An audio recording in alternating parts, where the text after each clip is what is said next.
નમસ્કાર મિત્રો, શું તમારું બાળક સ્કૂલ જવાની ઉંમરનું થઈ ગયું છે?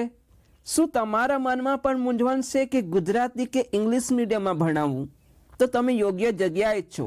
જ્યારે બાળક શાળાએ જવાની ઉંમરનું થાય ત્યારે દરેક વાલીના મનમાં એક જ મોટો પ્રશ્ન હોય છે, મારા બાળકને ગુજરાતી મીડિયમમાં ભણાવવું કે અંગ્રેજી મીડિયમમાં?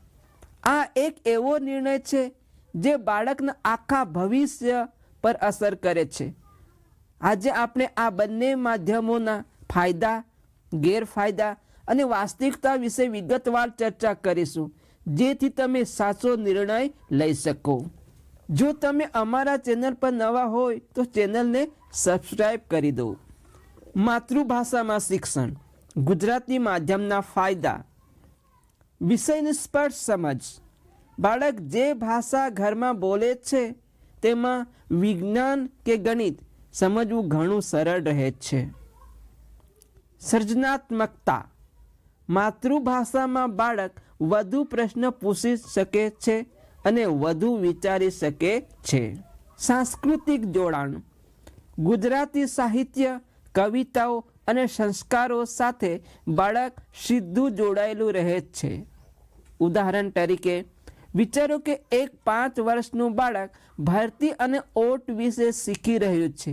જો તે પોતાની ભાષામાં શીખશે તો તે તરત સમજી જશે, પણ જો તે હાઈ ટાઈડ એન્ડ લો ટાઈડ શબ્દો જ ન સમજી શકે તો તે વિષયને બદલે શબ્દો ગોખવા લાગશે. અંગ્રેજી માધ્યમના ફાયદા અને જરૂરિયાત. વૈશ્વિક તકો. ઉચ્ચ શિક્ષણ, એન્જિનિયરિંગ, મેડિકલ અને વિદેશ જવા માટે અંગ્રેજી પાયાની જરૂરિયાત છે. કોમ્પ્યુટર અને ટેકનોલોજી. આજના યુગમાં ઇન્ટરનેટ અને ટેકનોલોજીની મુખ્ય ભાષા અંગ્રેજી છે. આત્મવિશ્વાસ. ઇન્ટરવ્યૂ અને કોર્પોરેટ જગતમાં અંગ્રેજી બોલતા બાળકોને શરૂઆતમાં વધુ પ્રાધાન્ય મળે છે. ઉદાહરણ તરીકે આજે મોટા ભાગની સ્પર્ધાત્મક પરીક્ષાઓ કે નોકરી માટેના ઇન્ટરવ્યૂ અંગ્રેજીમાં લેવાય છે. જો બાળક નાનપણથી આ માધ્યમમાં હોય તો તેને ભાષાનો ડર રહેતો નથી. સામાન્ય ગેરમાન્યતાઓ. ગેરમાન્યતા 1. અંગ્રેજી મીડિયમમાં ભણશે તો જ હોશિયાર થશે. પણ સત્ય એ છે કે હોશિયારી ભાષા પર નહીં પણ સમજણ પર નિર્ભર છે. ઘણા ગુજરાતી મીડિયમના વિદ્યાર્થીઓ આજે IAS કે મોટા ઉદ્યોગપતિ છે. ગેરમાન્યતા 2.